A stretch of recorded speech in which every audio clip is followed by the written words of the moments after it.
Hello students, welcome to the video.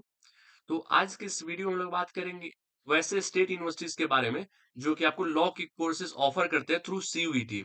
इसके पहले वाले वीडियो में हमने बात की थी सेंट्रल यूनिवर्सिटीज के बारे में, जिसमें अलग अलग सेंट्रल यूनिवर्सिटीज के बारे में हमने बात की थी जो कि लॉ कोर्सेज को ऑफर करती है। तो उसके रिगार्डिंग हमने दो वीडियो बनाए थे, part one and part two. तो अगर आपने वो दोनों वीडियो नहीं देखा है तो आपको लिंक डिस्क्रिप्शन में मिल जाएगा, आप वहां से देख सकते हो। पहले पार्ट में हमने कुछ सेंट्रल यूनिवर्सिटीज को कवर किया था जो कि लॉ कोर्सेज ऑफर करती है। उसमें हमने बात की थी कि ऐसी कौन सी सेंट्रल यूनिवर्सिटी जो लॉ कोर्सेज ऑफर करती है और वो लॉ कोर्स किस फील्ड में मिलता है, क्या वो बीएलएलबी होता है या फिर बीबीएलएलबी होता है या बीकॉम एलएलबी होता है, उसकी एलिजिबिलिटी क्या होती है, उसका सब्जेक्ट कॉम्बिनेशन क्या होता है जो कि आपको सीयूईटी में रखने हैं।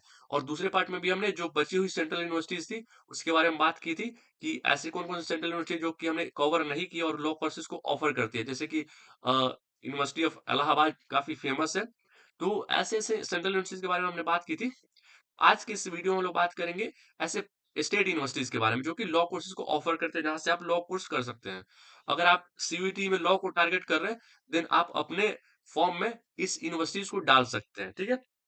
तो सेंट्रल यूनिवर्सिटी को डालना ही डालना है, साथ ही स्टेट यूनिवर्सिटी को भी डालना है। और मैं पर्सनली अपने लेवल पे सजेस्ट नहीं करूंगा कि आप प्राइवेट यूनिवर्सिटीज की तरफ जाइए, क्योंकि प्राइवेट यूनिवर्सिटीज में फी थोड़े ज्यादा होते हैं और अब उतनी रेपुटेशन भी नहीं है प्राइवेट यूनिवर्सिटीज का as compare to central university and state university. अगर आपको मौका मिल रहा है किसी सेंट्रल यूनिवर्सिटी में जाने का तो सेंट्रल यूनिवर्सिटी में जाइए। अगर आपको मौका मिला इलाहाबाद यूनिवर्सिटी में जाने का तो मैंने पिछले वीडियो में भी कहा था कि अगर लॉ करना है, आपको लॉ कोर्स करना है, तो आपको इलाहाबाद यूनिवर्सिटी से अच्छा कोई इस इंडिया में यूनिवर्सिटी नहीं मिलेगी थ्रू सीयूईटी। वो क्लैट की बात अलग है या फिर अलग-अलग कोर्सेज़ की बात अलग है। सॉरी। तो चलिए शुरू करते हैं कौन-कौन सी ऐसी स्टेट यूनिवर्सिटीज़ है जो कि आपको एलएलबी कोर्स ऑफर करती है। पहला है बरकतुल्लाह यूनिवर्सिटी। ये हमारा भोपाल के अंदर सिचुएटेड है। पहले इसका नाम हुआ करता था भोपाल यूनिवर्सिटी, लेकिन जो प्रोफेसर बरकतुल्लाह है जो कि स्वतंत्रता सेनानी और काफ़ी बड़े शिक्षाविद रहे थे, उनके सम्मान में इस यूनिवर्सिटी का नाम बरकतुल्लाह यूनिवर्सिटी रखा गया है।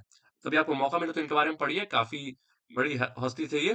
तो यहाँ पे जो डिग्री आपको मिलेगी वो बीएलएलबी की डिग्री मिलेगी। कोर्स क्या होगा? Bachelor of arts and LLB. Bachelor of arts and LLB जो यूजी की डिग्री होगी वो आपको बीए के अंदर मिलेगी, बैचलर ऑफ आर्ट्स के अंदर मिलेगी और साथ ही साथ एलएलबी। सब्जेक्ट इसके लिए क्या रखना है? इंग्लिश या फिर हिंदी में से कोई एक, साथ ही साथ जनरल एप्टीट्यूड टेस्ट। तो ये इंग्लिश और हिंदी का ये कोर्स कोड है और ये जनरल एप्टीट्यूड टेस्ट का है। तो या 2 लैंग्वेज में से कोई एक लैंग्वेज रख लीजिए और जनरल एप्टीट्यूड टेस्ट बस आप इनफ है आपके लिए। और एलिजिबिलिटी क्या है? As per the BCI norms. BCI क्या है? Bar council of India. BCI मतलब बार काउंसिल ऑफ इंडिया, ठीक है? तो बार काउंसिल ऑफ इंडिया की जो एलिजिबिलिटी है, वो अगर आप एलिजिबल हो उसके अकॉर्डिंग तो आप यहाँ पे एलिजिबल हो, ठीक है? अगला यूनिवर्सिटी है देवी अहिल्या विश्वविद्यालय इंदौर। ये भी हमारे मध्य प्रदेश के अंदर है, पहला यूनिवर्सिटी भी मध्य प्रदेश के अंदर था। तो डिग्री ये इंटीग्रेटेड मिलती है, किसकी इंटीग्रेटेड? BLLB integrated. 5 साल की डिग्री होती है। अगर इसके सब्जेक्ट कॉम्बिनेशन की बात करें तो इंग्लिश और जनरल एप्टीट्यूड टेस्ट। यहाँ पे पिछले वाले की तरह हिंदी का ऑप्शन नहीं दिया गया है, यहाँ पे कहा गया है कि आपको इंग्लिश रखना ही रखना है। तो एक लैंग्वेज इंग्लिश, साथ ही साथ जनरल एप्टीट्यूड टेस्ट। एलिजिबिलिटी क्या होनी चाहिए? 10+2 पास होना चाहिए किसी भी स्ट्रीम में, चाहे वो साइंस से हो, आर्ट्स से हो, कॉमर्स से हो, किसी भी स्ट्रीम में पास होना चाहिए 45% मार्क्स के साथ। तो अगर आपने 12th पास किया 45% मार्क्स के साथ देन आप एलिजिबल हो। अगला यूनिवर्सिटी देखते हैं, doctor Shakuntala Mishra national rehabilitation university Lucknow. तो ये हमारा यूपी के अंदर है, लखनऊ। तो यूपी के अंदर ये कॉलेज है और जो डिग्री मिलती है फैकल्टी ऑफ लॉ से मिलती है। और कौन सा डिग्री मिलती है? BCom LLB. यहाँ पे बीएलएलबी नहीं है, बीकॉम एलएलबी है। तो जो लॉयर बनते हैं, जो फर्म्स के लिए काम करते हैं, जो लाइक प्राइवेट सेक्टर में, जो कि अलग अलग लॉ फर्म्स में काम करते हैं, जो कॉर्पोरेट लॉयर जिसको कहते हैं हम, वो बनते हैं। तो ये बीकॉम एलएलबी आप करना चाहते हो, ये भी आपका 5 इयर्स का रहने वाला है। इसके लिए सब्जेक्ट क्या चाहिए? एक ही सब्जेक्ट चाहिए इसके लिए, जनरल एप्टीट्यूड टेस्ट। तो जनरल एप्टीट्यूड टेस्ट आपके पास है, देन आप एलिजिबल हो। अगर एलिजिबिलिटी क्राइटेरिया की बात करें तो 10+2 पास होना चाहिए किसी बोर्ड या यूनिवर्सिटी से with 45% for general, 42% for OBC and 40% for SC ST. तो 45% के साथ अगर आप पास हो जनरल कैटेगरी में, एलिजिबल हो। 40% 42% OBC and 40% for SC and ST, ठीक है। अगला यूनिवर्सिटी गुरु गोविंद सिंह इंद्रप्रस्थ यूनिवर्सिटी, ये हमारे दिल्ली के अंदर है और ये एक स्टेट यूनिवर्सिटी है। तो ये यूजी की डिग्री देता है किसमें? Integrated bachelor of arts, bachelors of law, यानी कि बीए एलएलबी। ये बीएलएलबी की डिग्री देता है, या फिर bachelor of art, bachelor of law, integrated BLLB ये ऑनर्स डिग्री है, ये ऑनर्स डिग्री नहीं है, इंटीग्रेटेड बीएलएलबी है, ठीक है? दूसरी डिग्री ये देता है bachelor of business administration and bachelor of यानी कि बीबीए एलएलबी की डिग्री ये दे रहा है। देखिए यहाँ पे लिखा भी हुआ है, लिखने की ज़रूरत नहीं है, बीबीए एलएलबी ऑनर्स या फिर इंटीग्रेटेड बीबीए एलएलबी, ठीक है? तो ये 2 डिग्री देता है। सब्जेक्ट कॉम्बिनेशन क्या होना चाहिए? यहाँ पे कॉमा छूट गया। सब्जेक्ट होना चाहिए इंग्लिश और जनरल एप्टीट्यूड टेस्ट। तो मैक्सिमम जगह पे जहाँ माँगा जाता है इंग्लिश या जनरल एप्टीट्यूड टेस्ट या फिर इंग्लिश या हिंदी में से कोई एक और जनरल एप्टीट्यूड टेस्ट। तो जीएटी आपका कंपल्सरी है और लैंग्वेज एक आपका चल जाएगा। मेजॉरिटी जगह इंग्लिश माँगा जाता है, लेकिन कई जगह इंग्लिश या हिंदी में से कोई एक माँगा जाता है। एलिजिबिलिटी की बात की जाए तो 12th क्या होना चाहिए? Of CBSE equivalent with 50% marks in aggregate and English में भी आपका क्या होना चाहिए? 50%। तो आपका 50% ओवरऑल होना चाहिए 12th में और 50% इंग्लिश में। ठीक है? दोनों क्राइटेरिया फुलफिल होना चाहिए और बाकी जो एलिजिबिलिटी आप पढ़ सकते हो क्योंकि काफ़ी लंबा है तो इसको मैं पढ़ नहीं रहा हूँ, आप इसको पॉज़ करके पढ़ सकते हो, ठीक है?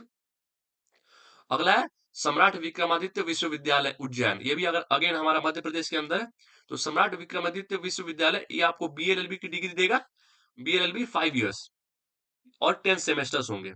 कई जगह होता है कि ईयर वाइज़ चलता है, कई जगह सेमेस्टर वाइज़ चलता है, तो ये अलग-अलग यूनिवर्सिटी पे डिपेंड करता है और मेजॉरिटी जगह सेमेस्टर वाइज़ ही चलता है क्योंकि न्यू एजुकेशन पॉलिसी में आपके कोर्सेज़ है वो सेमेस्टर वाइज़ ही चलते हैं। तो ये बीएलएलबी की डिग्री देगा 5 साल की डिग्री होगी, क्या होना चाहिए? Select minimum 1 language from either English और हिंदी। इंग्लिश और हिंदी में से कोई एक ले सकते हैं आप, चाहो तो दोनों ले सकते हो, कोई इसमें रिस्ट्रिक्शन नहीं है। इंग्लिश, हिंदी में से कोई एक रखना कंपल्सरी है और general aptitude test compulsory for all. तो एक लैंग्वेज, 1 लैंग्वेज प्लस जीएटी बस यही 2 सब्जेक्ट आपको रखने हैं। इंग्लिश और हिंदी में से कोई एक लैंग्वेज आप रख लोगे, इसके अलावा कोई लैंग्वेज नहीं रखना है। अगर मार्क्स की बात करें तो अनरिजर्व एंड ईडब्ल्यूएस के लिए 45% 12th में होना चाहिए, ओबीसी के लिए 42% एंड एससी/एसटी के लिए 40%, ठीक है? Eligibility criteria is subject to rule notified from time to time by BCI and department of higher education government of Madhya Pradesh. तो ये एक नॉर्मल रेफरेंस है कि इतना होना चाहिए आपका एडमिशन के लिए, लेकिन अगर आप बीसीआई यानी कि बार काउंसिल ऑफ इंडिया के रूल्स के अकॉर्डिंग आप एलिजिबल नहीं हो, तो फिर आप एलिजिबल नहीं माने जाओगे। देखिए यहाँ पे और गवर्नमेंट ऑफ मध्य प्रदेश का जो अपना एलिजिबिलिटी क्राइटेरिया है, आप उसको अपने अकॉर्डिंग पढ़ सकते हो, ठीक है? अगला university of Jammu. University of Jammu आपका जम्मू के अंदर सिचुएटेड है, जेएनके में। तो ये डिग्री देता है बीएलएलबी की, ये भी 5 साल की डिग्री है बीएलएलबी की। सब्जेक्ट क्या माँगा जाता है? इंग्लिश और जनरल एप्टीट्यूड टेस्ट। यही 2 सब्जेक्ट माँगा जाता है। यहाँ पे आपके पास ऑप्शन है कि इंग्लिश और हिंदी में से कोई एक इंग्लिश होना ही चाहिए प्लस जनरल एप्टीट्यूड टेस्ट। और क्या होना चाहिए 10+2 में? 45%। एससी/एसटी के लिए 40% और बाकी लोगों के लिए 45%। बस आपने 12th पास किया हो 45% के साथ, एससी/एसटी हो तो 40% के साथ, देन आप एलिजिबल हो। बस सब्जेक्ट रखना है इंग्लिश और जनरल एप्टीट्यूड टेस्ट। 2 सब्जेक्ट रखोगे, आप एलिजिबल हो। तो आई थिंक मेरे ख्याल से खत्म या यही तक था। तो इतने स्टेट यूनिवर्सिटीज़ हैं जो कि लॉ कोर्सेज़ ऑफर करती है और बाकी जो मैंने 2 वीडियो डाले हैं इसके रिगार्डिंग कि आप कौन-कौन से सेंट्रल यूनिवर्सिटीज़ को टारगेट कर सकते हो जो लॉ कोर्सेज़ को ऑफर करती हैं। तो अगर आपने वो वीडियो नहीं देखा है तो आप डिस्क्रिप्शन में जाके देख सकते हो या फिर मेरे चैनल पे जाके देख सकते हो। तो लॉ के सारे कोर्सेज़ को हमने कवर कर दिया है, अलग-अलग सेंट्रल यूनिवर्सिटीज़ में, स्टेट यूनिवर्सिटीज़ में। प्राइवेट यूनिवर्सिटीज़ में मैं कवर नहीं करूँगा क्योंकि प्राइवेट यूनिवर्सिटी में मैं आपको सजेस्ट नहीं करूँगा कि आप प्राइवेट यूनिवर्सिटीज़ में जाइए। और प्राइवेट यूनिवर्सिटीज़ में क्या होता है कि एडवर्टाइज़मेंट काफ़ी ज़्यादा होता है कि लॉ करोगे यहाँ से तो यहाँ किसी फॉर्म में प्लेसमेंट लगवा देंगे या ये इस तरह की चीज़ें जो कि सही नहीं होती काफ़ी हद तक। तो मैं आपको सजेस्ट नहीं करूँगा जो जो मैंने आपको यूनिवर्सिटीज़ बताया अच्छी यूनिवर्सिटीज़ है। आप यहाँ से लॉ कर सकते हो और पहला अगर मुझे सजेशन देना हो तो न नंबर 1 आपको मैं कहूँगा इलाहाबाद यूनिवर्सिटी को जो कि एक सेंट्रल यूनिवर्सिटी है। इलाहाबाद यूनिवर्सिटी, ठीक है? तो मेरी तरफ से ये सजेशन है, बाकी आप अपने अकॉर्डिंग देख सकते हो कि कौन-कौन सी यूनिवर्सिटी है जिसको आपको टारगेट करना चाहिए, ठीक है? चलिए फिर मिलते हैं किसी नए वीडियो में। Thank you.